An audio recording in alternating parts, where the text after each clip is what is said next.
Hello everyone, welcome back to my channel. आज हम पढ़ेंगे आपकी हिस्ट्री बुक का चैप्टर 1 का पार्ट 3 रीजन एंड एम्पायर। ठीक है, तो यहाँ पर है कि बड़ी बड़ी जो स्टेट्स थी जिसमें कि चोलाज थे, तुगलक थे, मुगल्स थे, वे जो बहुत बड़े मतलब ये जो डायनेस्टीज़ थी ना, ये बहुत बड़े बड़े रीजन्स पे अपना मतलब जो इनका राज्य था ना, बहुत बड़े बड़े रीजन्स पे बहुत बड़े बड़े इलाकों में इनका राज्य फैला हुआ था।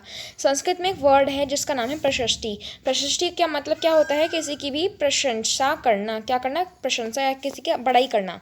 तो अच्छा किसी की अच्छी बात। तो दिल्ली सुल्तान घियासुद्दीन बलबन, यानी कि जो दिल्ली के सुल्तान थे घियासुद्दीन बलबन, तो उनकी प्रशस्ति क्या है कि वो बहुत बड़े से एम्पायर, बहुत बड़े एम्पायर के रूलर थे। एम्पायर पूरे बंगाल ईस्ट से लेकर पूरे वेस्ट में अफ़गानिस्तान तक और साउथ इंडिया द्राविड़ तक, यानी कि ये है हमारा इंडिया। तो यहाँ पे एक मिनट सही से बन नहीं रहा है, तो यहाँ पे मान लो ईस्ट है, ये वेस्ट है। मान लो यहाँ पे जो है हमारा बंगाल है, यहाँ पर है हमारा अफ़गानिस्तान। तो पूरा यहाँ से लेके इतने इलाके में और नीचे साउथ में द्राविड़ तक, तो इतने इलाके में पूरा उनका जो था राज्य था किसका? घियासुद्दीन बलबन का। तो जो लोग थे गौड़ा, आंध्र, कर्नाटक, केरल, महाराष्ट्र, गुजरात के, तो वो तो मतलब वो लोग जो लोग थे ना, वो उसकी आर्मी को ही देखकर फ्लड मतलब क्या होता है, भाग जाना। तो उसकी आर्मी को देखकर ही ना लोग भाग जाते थे, इतनी बड़ी सी आर्मी थी। तो historians regard these as executed claims of conquest, यानी कि कुछ बड़ा चढ़ा के हिस्टोरियंस ने कहा है कि बहुत बड़ा चढ़ा के इसको बोला गया है।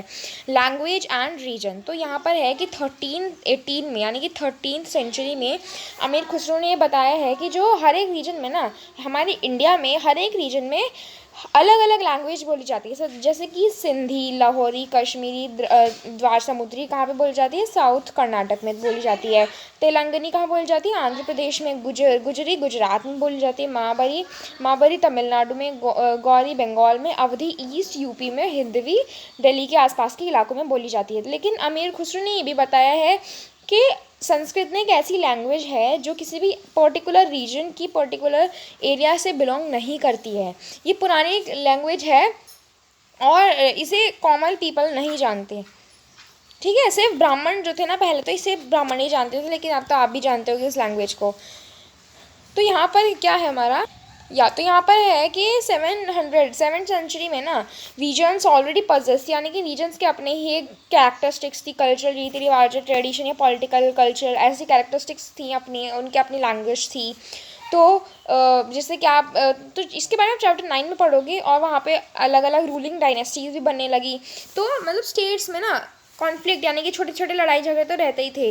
Occasionally dynasties like the Cholas, मतलब डायनेस्टीज जैसे कि चोला, खलजी, तुगलक, मुगल, तो ये ना अपने पैन रीजनल पे, मतलब बहुत बड़े बड़े इंडिया के बहुत बड़े बड़े पार्ट्स पे अपना जो है राज्य को फैलाते थे। ठीक है, इनका बहुत बड़े बड़े फैले हुए राज्य थे, और इसमें से सारे ही एम्पायर, मतलब जो सारे राज्य सक्सेसफुल नहीं थे। तो कंपेयर, तो यहाँ पे पढ़ते हैं कि when the Mughal empire decline, यानी कि जब मुगल एम्पायर जो था वो 18th सेंचुरी में डिक्लाइन होने लगा, घटने लगा, तो रीजनल स्टेट्स रीएमर्ज होने लगी। यानी कि अब मतलब रीजनल स्टेट्स, यानी कि जो छोटे छोटे स्टेट्स थे, ठीक है, उनमें किसी का तो राज होता ही था, पूरे इंडिया पे किसी और का राज था। तो रीजनल स्टेट्स पे जो मतलब थे ना, उन वे फिर से बनने लगे। तो but years of imperial pan regional state rule had altered the character of the region. अब इतने सालों तक भाई, जब मतलब इतने साल तक मुगल एम्पायर का राज रहा इंडिया पे, तो फिर मतलब तो फिर उसके बाद जब घटने लगी ना, लास्ट में जो कैरेक्टर को चेंज कर दिया गया। All across most of the subcontinents, पूरे सब कॉन्टिनेंट में the regions were left with the legacies of big and small states that had ruled over them.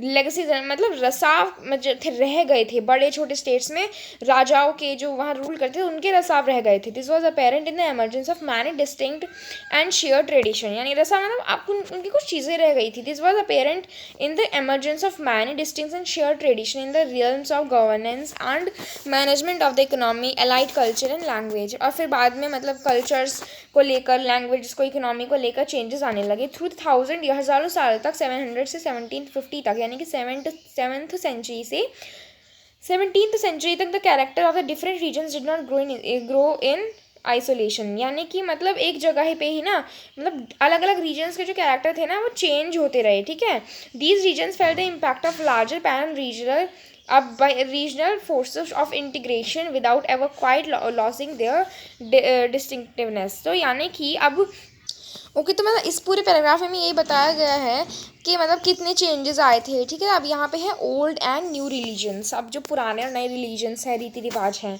तो हज़ारों सालों ऑफ हिस्ट्री दैट मतलब 1000 years of history that we are exploring witness major development in religious tradition. जो हम हज़ारों सालों की history जो हम पढ़ते आ रहे हैं उसमें मतलब बहुत सारे डेवलपमेंट हुए हैं रिलीजियस ट्रेडिशन, यानी कि ट्रेडिशंस को लेकर बहुत सारे डेवलपमेंट हुए हैं।